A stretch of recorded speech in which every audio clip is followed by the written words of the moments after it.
I'm Molly and Preston. I met with Deputy Chief Eric Barden a short time ago and explained how neighbors feel abandoned and vulnerable.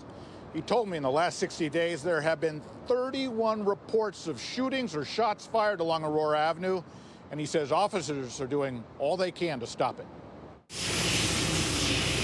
Concrete barriers began being hoisted into place, blocking some of the side streets that feed into Aurora Avenue. The goal is to prevent both pimps and customers of the sex trade from driving through.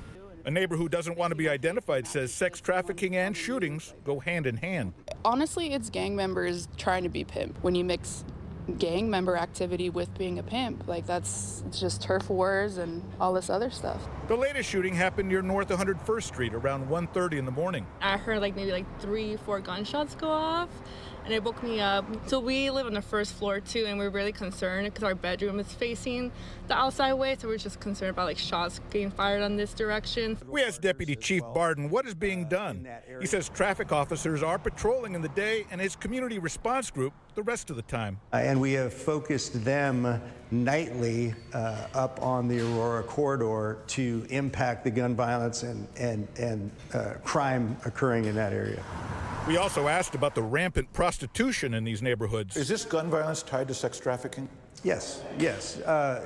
Clearly some of it is related to sex trafficking up in the area. Despite the police staffing shortages citywide, placing emphasis patrols along Aurora are a priority.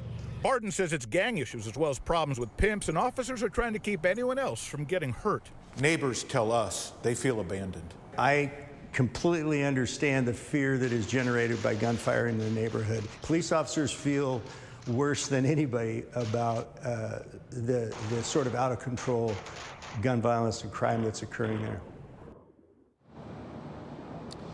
Police say they are working a number of investigations to try and identify and arrest these shooters. They're also getting help from their federal partners. And Chief Barden says that some of these incidents may be tied to shootings in other parts of Seattle or even outside the city. So pretty complex dynamics going on here.